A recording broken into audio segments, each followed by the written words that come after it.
हाय दोस्तों, कैसे आप लोग। मैं उम्मीद करता हूं आप लोग ठीक होंगे। सऊदी अरब में छुट्टी का जो नियम है वो 2025 में बदल क्या गया। पहले भी यही नियम था, लेकिन इसी को थोड़ा एक्सटेंड किया गया है, थोड़ा इसी में बढ़ोतरी किया गया है। ठीक है, मेरा एक सवाल है यहाँ का सरकार से, सऊदी सरकार से। कानून तो बहुत सारे हैं, अगर इस पे अमल करने के लिए इस पे सख्ती किया जाए तो बेहतर होगा। कानून तो ऐसे है कि यानी कफील या कंपनी का तो वाट लग सकता है, लेकिन उस पर अमल नहीं होता है। फिर भी जो वर्कर है, जो खारजी लोग है, वो दबा हुआ रहता है, वो जुल्म सहता ही रहता है। उसको सैलरी नहीं मिलता है, उसको काम नहीं मिलता है, उसको रहने का ठिकाना नहीं है, तो भाग जाता है, तो दूसरे जगह काम करने पे मजबूर कर देता है। ये सारे चीज़ अगर लगाम लगाई जाए तो मुझे लगता है कि जितने कानून है सब कानून बेहतर बन जाएंगे, मुझे जहाँ तक लगता है। अब यहाँ के सरकार जाने और ये कंपनी और कफील जाने, खैर मेरा ये मानना है अगर सख्ती करे तो बेहतर है। ठीक है, अब जो कानून आया दोस्तों, ये कानून पहले भी था, लेकिन इस पे अभी थोड़ा एक्सटेंड करके इसको सख्ती करने के लिए कहा जा रहा है कि ये जो कानून है कि 1 साल में छुट्टी या 2 साल में छुट्टी, या जिनको छुट्टी नहीं मिलता है, जिनको 2-2 साल 3-3 साल आदमी लिख के देता रहता है पेपर पे, या ऐसे मुंह से भी कहता है कि भाई हमें छुट्टी चाहिए, लेकिन नहीं देता है। नहीं देने का कारण अब क्या है, ये तो खैर वो वर्कर और वो कंपनी जाने, लेकिन ज़्यादातर कंपनी का गलती होता है। चूँकि 2 साल हो गया है तो एक जिम्मेदारी बनता है कि भाई ये 24 मंथ आपका कंप्लीट हो गया, ये लीजिए, आप 60 दिन या 40 दिन घर जाके घूम के आइए, आप अपने परिवार बच्चों से मिल के आइए। ये इंसानियत है। लेकिन नहीं, आप 1000 बार बोलिए आपको छुट्टी नहीं देगा। अरे यहाँ काम बचा हुआ है, ये साइड बचा हुआ है, ये काम को कंप्लीट कर दीजिए, फिर चले जाइए। कंप्लीट करते करते आदमी का उम्र खत्म हो जाता है, काम कंप्लीट ही नहीं होता है, लेकिन छुट्टी नहीं मिलता है जल्दी। तो अब इस पे कहा गया है कि अगर कोई कंपनी या कफील 1 साल में छुट्टी नहीं देगा तो उसको वो पेनाल्टी भर के देगा। ठीक है, साल का सालाना छुट्टी भी है, लेकिन अगर कोई आदमी साल में नहीं जाना चाहता है तो 2 साल में जाए। अगर नहीं जाएगा तो उसका जो बेनिफिट होगा 2 साल का मिला करके उसको दिया जाएगा। ठीक है, ये सारी बातें हैं। और एक और इंटरेस्टिंग बात खबरें आई है दोस्तों, ये बहुत अहम खबर है। इस खबर को हर किसी को सुनना चाहिए और ध्यान दीजिएगा। ये खबर मैं बता रहा हूँ, जो ये अजीब सा खबर है, ये आपको ये खबर समझ में नहीं आएगा कि आखिर ये है होता कैसे है। ठीक है, बता देता हूँ कि ये जो एक बंदा सऊदी में था, यूपी का था, वो सऊदी में है और उसके घर पे जो साइबर जो होता है क्राइम करने वाला, उन्होंने 1,75,000 रुपये घर वालों से ले लिया। हम इसकी पूरी तफसील सब बताएंगे आखिर में। पहले मैं आपको इस खबर के बारे में ये खबर बता दूं, जो खबर छुट्टी को लेकर आया है। ये जो खबर है दोस्तों बहुत ही सेंसिबल है और बहुत ही ध्यान में रखने वाली खबर है, इसलिए बने रहिए और चैनल सब्सक्राइब कीजिए।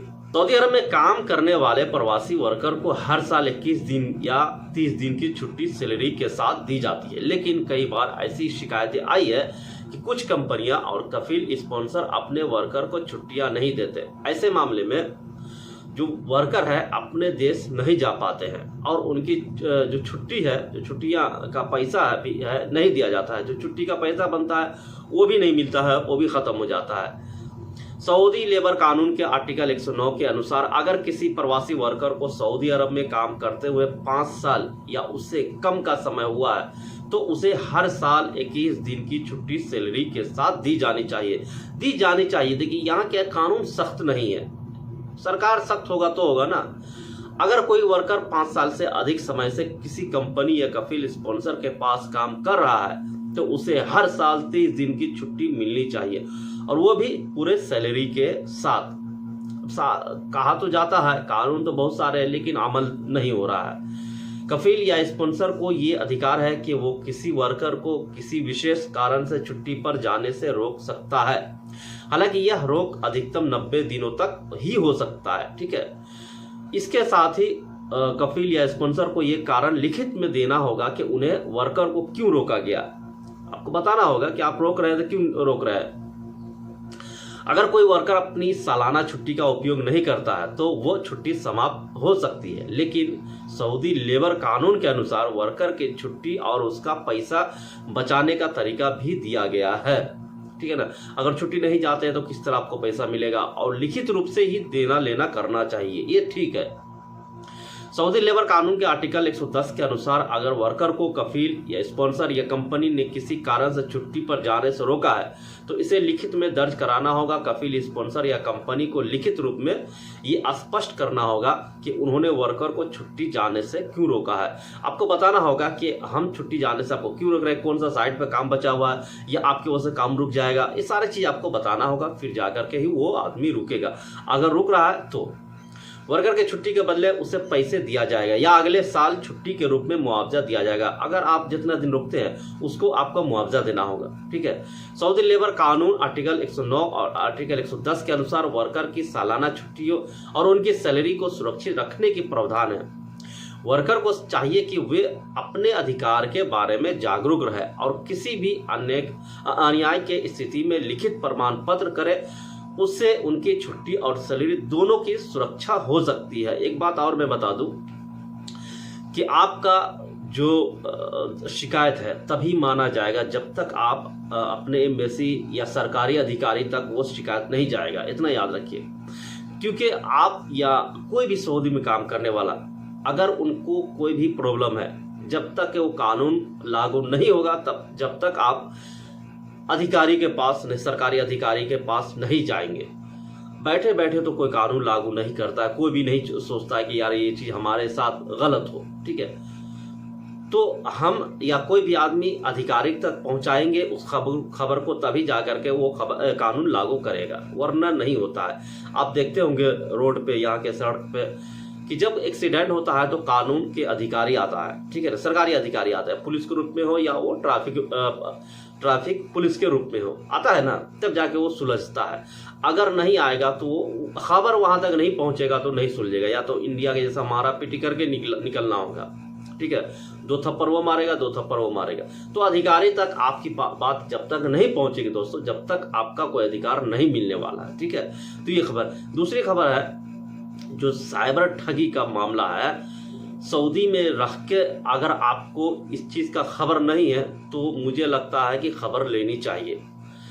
एक बंदा था, सऊदी अरब में है, तो उसका साला को फ़ोन करके साइबर ठग ने कहा कि तुम्हारे बहनोई को मैं गिरफ्तार कर लिया हूँ। गिरफ्तार इसलिए किया हूँ कि वो धोखाधड़ी या पासपोर्ट में हेरफेर किया है, वो छुट्टी आ रहा है और उसको मैं पकड़ लिया हूँ, आपको कम से कम 3 लाख रुपया दिया जाएगा। और जो मोबाइल से बात कर रहा था या किसी भी उपकरण से बात कर रहा था, उसके बैकग्राउंड में पीछे साइड में वो जो आवाज़ लगाया हुआ था मारने वाला, जिस तरह फिल्म में नहीं देखते हैं, अगर कोई गुंडा को पीट रहा है तो बहुत सारे आवाज़ आता है चीखने चिल्लाने की, इस तरह की आवाज़ भी सुनाई दिया उसको।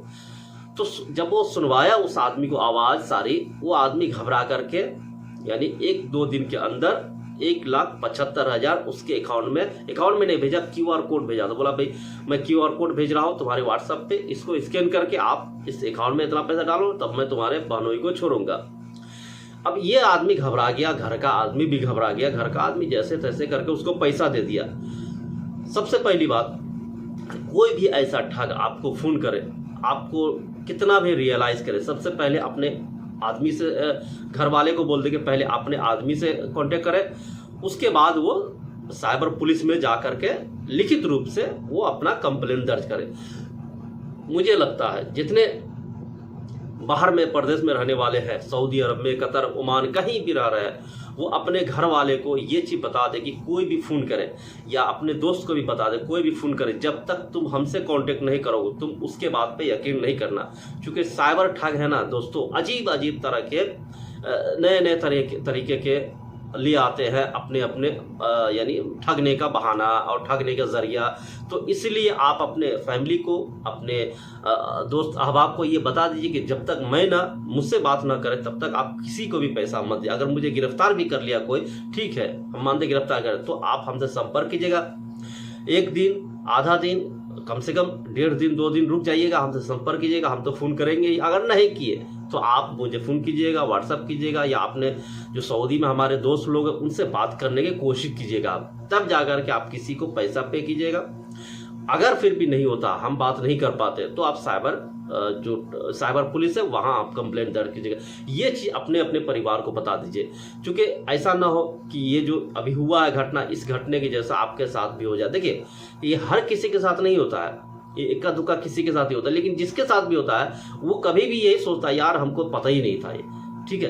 तो ये जरूरी नहीं कि आपके साथ होगा, आप वीडियो देख रहे हैं तो आपके साथ कल हो जाए, नहीं है, ऐसा जरूरी नहीं है, लेकिन किसी न किसी के साथ हो जाता है, ये जरूरी है, ठीक है।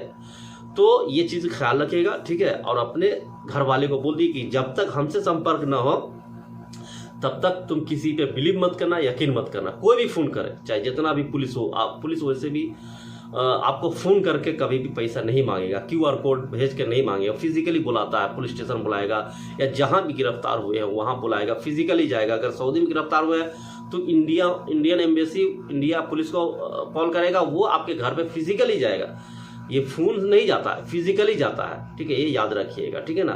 तो ये कुछ अपडेट थे दोस्तों, मिलते हैं नेक्स्ट वीडियो में। Thank you.